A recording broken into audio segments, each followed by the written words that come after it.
আসসালামু আলাইকুম, কেমন আছো তোমরা সবাই? অলরেডি তোমরা ভিডিও থাম্বনেল দেখে বুঝে গেছো যে আজকে আমাদের ভিডিও টপিকসটা কি। দেখো, অলরেডি শেয়ার মার্কেট নিয়ে আমরা অনেকগুলো ভিডিও দিয়েছি, বাট সবার একটা রিকোয়েস্ট ছিল যে শেয়ার মার্কেটে আমি নতুন ঢুকতে চাই, আমার প্রথম থেকে কি কি তথ্যগুলো জানা প্রয়োজন। তো আজকের ভিডিওটা মূলত আমাদের সেই সব দর্শকদেরই নিয়ে, বা যারা নতুনভাবে শেয়ার মার্কেটে ঢুকতে চাচ্ছে বা শেয়ার মার্কেটে কাজ করছে কিন্তু এখনো অনেক অজানা প্রশ্ন রয়েছে। শেয়ার মার্কেট কি, কিভাবে কাজ করে, কেন শেয়ার মার্কেটের উৎপত্তি, এইসব নিয়ে।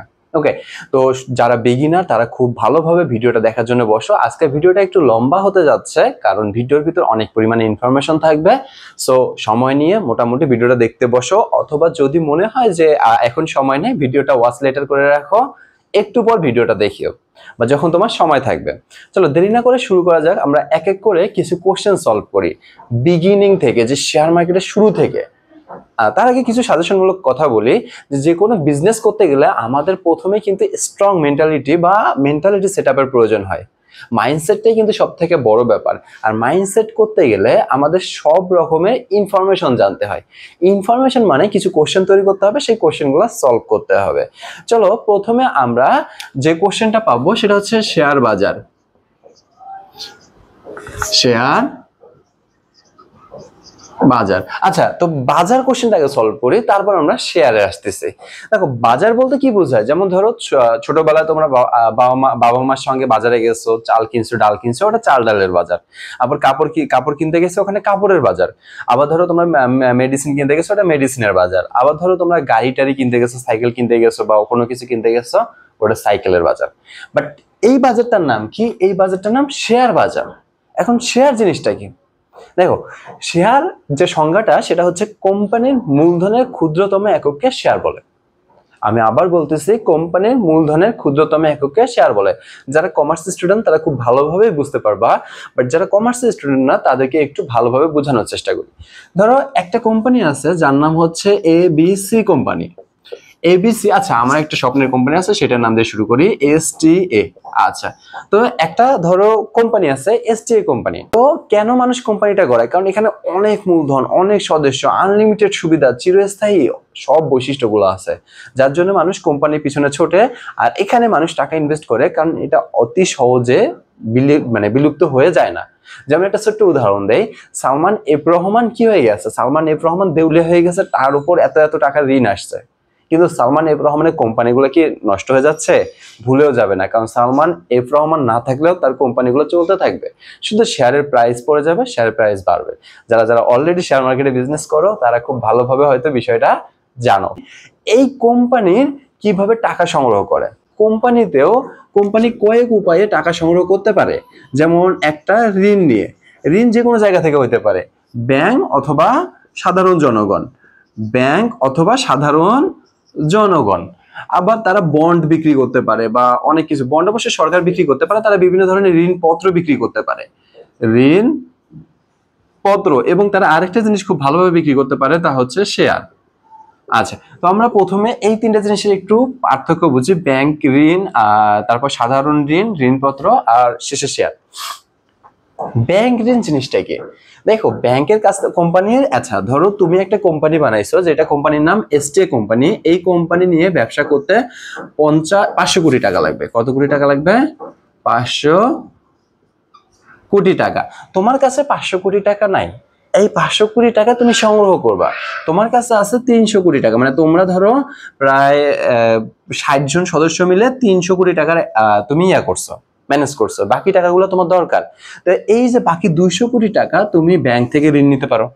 যদি ব্যাংক থেকে ঋণ নাও, ব্যাংক তোমার কাছ থেকে কিছু সিকিউরিটিজ নেবে, যে আমাকে মাস শেষে বা বছর শেষে এই পরিমাণ সুদ দিতেই হবে ব্যাংকের ব্যবসায়। আবার যদি তুমি ঋণপত্র বিক্রি করো, এটা সাধারণ জনগণের কাছে বিক্রি করা হয়, এখানে তোমাকে সুদ দিতেই হবে। বাট যদি এই 200 কোটি টাকা তুমি শেয়ার থেকে সংগ্রহ করো, কোথা থেকে? শেয়ার থেকে, তাহলে তোমাকে সুদ দিতে হবে না। যদি তুমি লাভ করো তখনই তোমাকে সুদ লভ্যাংশ দিতে হবে। এই জন্য শেয়ার ব্যবসাকে মোটামুটি হালাল ব্যবসা বলা যায়, কারণ এখানে তোমার সুদের কোনো কারবার নাই। কোম্পানি লাভ করলে তুমি টাকা পাবা, কোম্পানি লাভ না করলে তুমি টাকা পাবা না। তো আবার কোম্পানির জন্য এটা বেনিফিশিয়াল কেন বলতো? কারণ কোম্পানি অনেক সময় ডাউন পজিশনে থাকতে পারে, আপ পজিশনে থাকতে পারে। তো ডাউন পজিশনে থাকলে তাকে এক্সট্রা টাকা দিতে হচ্ছে না, আর লাভ করলে সে লভ্যাংশ দিয়ে দেবে। এই জন্য প্রত্যেকটা কোম্পানি শেয়ার বাজারে আইপিও লঞ্চ করে, মানে শেয়ার দিয়ে এই 200 কোটি টাকা তুলে নেয়। ওকে, চলো একটা ছকের মাধ্যমে সুন্দর করে বোঝার চেষ্টা করি। কোম্পানি মূলধন সংগ্রহ করবে। কোম্পানি কি সংগ্রহ করবে?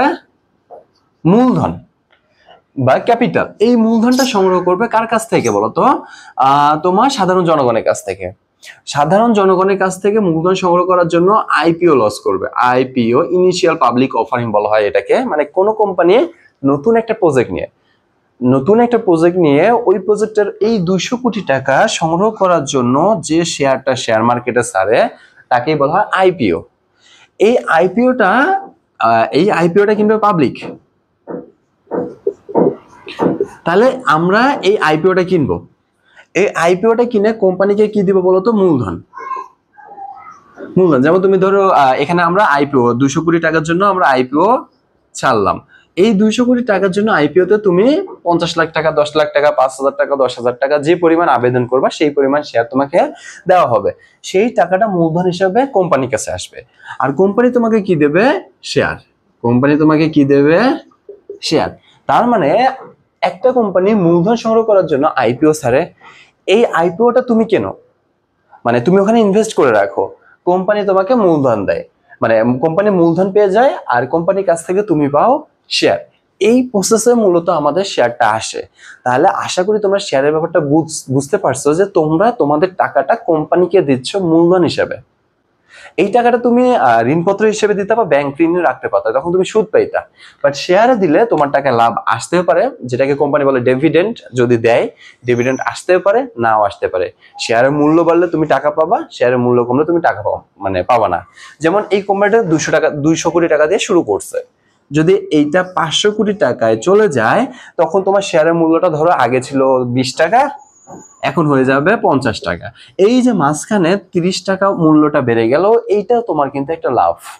তো তোমাকে এমন কোম্পানির শেয়ারগুলো কিনতে হবে ফান্ডামেন্টাল অ্যানালাইসিস করে, যেন ওই কোম্পানিটা গ্রোথটা বাড়তে থাকে। আর তোমার যে শেয়ারটা তুমি 20 টাকা, 200 টাকা, 500 টাকা দিয়ে কিনছো, সেইটার দামটা বাড়তে থাকে। এবং পাশাপাশি কিছু এক্সট্রা ইনকামও আছে, ডিভিডেন্ড, ওইটা নিয়ে আমরা আলোচনা করব। তাহলে আমি হয়তো তোমাদের শেয়ারের ব্যাপারটা বুঝাতে পেরেছি। আর না বুঝাতে পারলে অবশ্যই কমেন্টে জানাবা যে কোথায় কনফিউশন আছে, তারপরেও আরেকবার রিভিউ করতেছি। দেখো, শেয়ার হচ্ছে মূলত এক কথায় আমরা আমাদের টাকাটাকে কোম্পানিতে দিচ্ছি, এখানে আমরা ওখান থেকে সুদ পাবো না।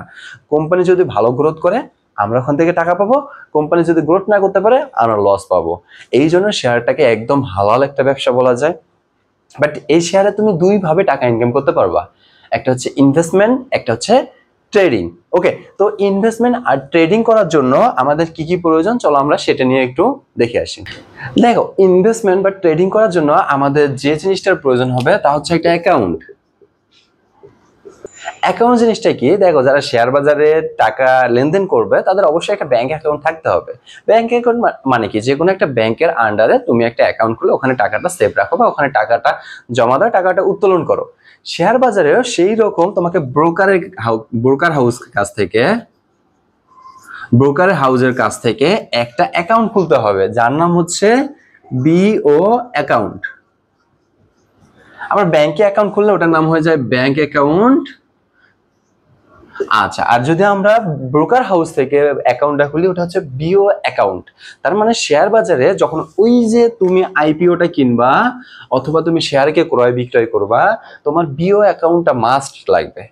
এই বিও অ্যাকাউন্টটা তুমি ব্রোকার হাউস থেকে খুলবা। কিভাবে খুলবা এর জন্য আমাদের একটা ভিডিও আছে, ওই ভিডিওটা থেকে তুমি সুন্দরভাবে দেখে নিতে পারো, ডিসক্রিপশন বক্সে লিংক দিয়ে রাখবো। এই বিও অ্যাকাউন্ট দিয়ে তোমার টাকাটা লেনদেন হবে। এখন লেনদেনটা করবো কোন জায়গা থেকে? দেখো, লেনদেনটা করবো আমরা দুইটা জায়গা থেকে, একটা ডিএসসি আর একটা হচ্ছে তোমার সিএসসি। একটা হচ্ছে ঢাকা স্টক এক্সচেঞ্জ কমিশন আর একটা হচ্ছে আমাদের চট্টগ্রাম স্টক এক্সচেঞ্জ কমিশন। এই দুইটা জায়গা থেকে আমরা শেয়ারটা ক্রয় বিক্রয় করব। তোমার কোম্পানির যদি তুমি ইনভেস্টমেন্ট করতে চাও, তোমার ফান্ডামেন্টাল অ্যানালাইসিস করতে হবে ডিএসসি থেকে। আর যদি তুমি ট্রেডিং করতে চাও তাহলে এখানে তোমার অ্যানালাইটিক্যাল অ্যানালাইসিস লাগবে এই দুটো ওয়েবসাইটের উপরে যে কোন কোম্পানি গ্রোথ করতেছে, কোন কোম্পানি নামতেছে। বাট এখানে ট্রেডিং করার জন্য তোমার একটা বিও অ্যাকাউন্ট লাগবে। এই বিও অ্যাকাউন্ট ওপেন করলে তুমি ডিএসসি এবং সিএসসি থেকে যে কোনো সময় শেয়ারটা ক্রয় বিক্রয় করতে পারবা। তো আশা করি আমি তোমাদের এই টপিকসটা বুঝাতে পারছি যে তুমি শেয়ার বাজারে ঢুকবা কিভাবে। শেয়ার বাজারে ঢোকার জন্য তোমার একটা বিও অ্যাকাউন্ট লাগবে। এই বিও অ্যাকাউন্ট দিয়ে তুমি ডিএসসি বা সিএসসি থেকে শেয়ারটা ক্রয় বিক্রয় করবা এবং এদের অ্যাপস এবং ওয়েবসাইট দুইটাই আছে। এটা নিয়ে আমাদের বিস্তারিত ভিডিও আছে, তোমরা দেখে নিতে পারো চাইলে। বাট আমি সাজেস্ট করবো অ্যাপস থেকে করার দরকার নেই, অ্যাপসটা অনেক রিস্কি হয়ে যাবে, প্লাস যে কোনো সময় ক্র্যাশ করে, প্লাস বাট তোমরা ওয়েবসাইট থেকে সুন্দরভাবে ক্রয় বিক্রয়টা করতে পারবা। ক্রোম দিয়ে তোমরা ওয়েবসাইটটা সুন্দরভাবে চালাতে পারবা। ওকে, তো এইভাবে আমরা এখান থেকে টাকাটা আমাদের লেনদেন করতে পারবো। এরপর আমরা এখানে যে কাজটা করব যে আমরা এখানে টাকাটা ইনভেস্ট করব কিভাবে। দেখো, শেয়ার মার্কেটে তুমি যখন টাকা দিবা বিও অ্যাকাউন্ট দিয়ে, তখন তুমি দুইভাবে টাকাটা দিতে পারো। দুইভাবে, একটা চলো আমরা ইনভেস্টটাকে ভাগ করি। ইনভেস্টটা তুমি করবা দুইভাবে। একটা হচ্ছে লং টার্ম ইনভেস্টমেন্ট,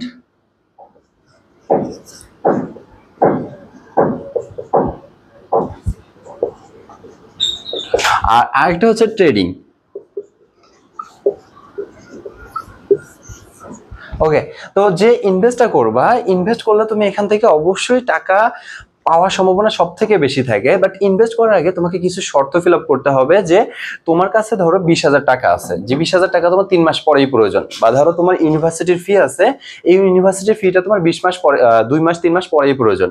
ওই টাকাটা তুমি চাইতেছো ইনভেস্ট করতে, হঠাৎ করে এই টাকাটা হারায়ও যাইতে পারে। কারণ ইনভেস্ট করতে হলে অ্যারাউন্ড তোমাকে 1-2 বছর, 5-6 বছরের মতো সময় নিয়ে ইনভেস্ট করতে হবে।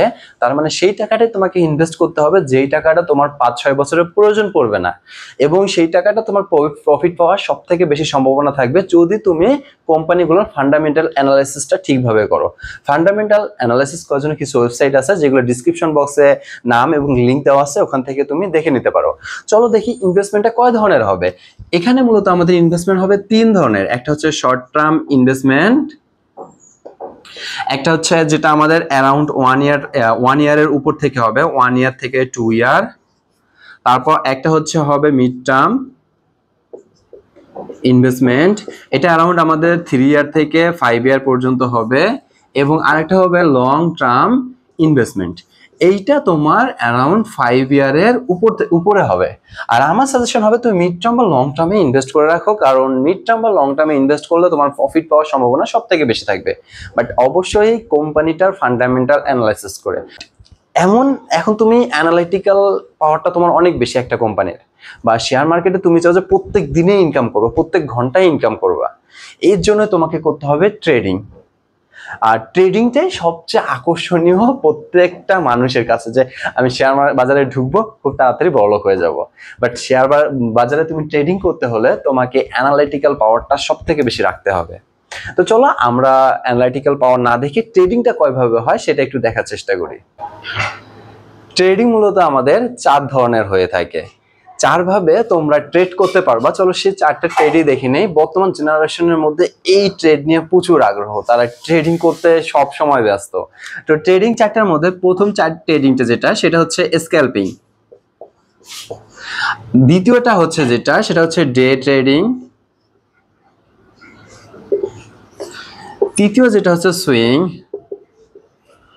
আর চতুর্থ যেটা হচ্ছে সেটা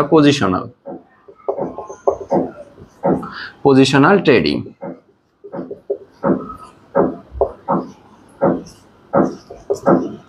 আচ্ছা, তো চলো এই 4টে ট্রেডিং নিয়ে একটু বিস্তারিত জানি, যে কোন ট্রেডটা করলে তোমার জন্য সুবিধা হবে বা কোন ট্রেডটা থেকে তুমি প্রফিট করতে পারবা। বাট আমি বারবার মেনশন করতেছি, ইনভেস্টমেন্টের জন্য তোমাদের ফান্ডামেন্টাল অ্যানালাইসিস জরুরি, বাট ট্রেডিং এর জন্য তোমাদের টেকনিক্যাল অ্যানালাইসিস প্রচুর জরুরি। টেকনিক্যাল অ্যানালাইসিস কেমন, এটা নিয়ে আমাদের ভিডিও আছে একটা, অবশ্যই সেটা দেখে নিবা। দেখো, প্রথমে দেখি স্ক্যালপিং। স্ক্যালপিং হচ্ছে 1 আওয়ার 2 আওয়ারের মধ্যে কি হবে, মানে 1 আওয়ার 2 আওয়ারের মধ্যেই তোমার টাকাটা কি পরিমাণে উঠবে নামবে এইটা জানা তোমার হচ্ছে স্ক্যালপিং। যেমন আমি একটু বলি যে শেয়ার বাজারে গ্রাফটা সবসময় এরকম করে ওঠানামা করে।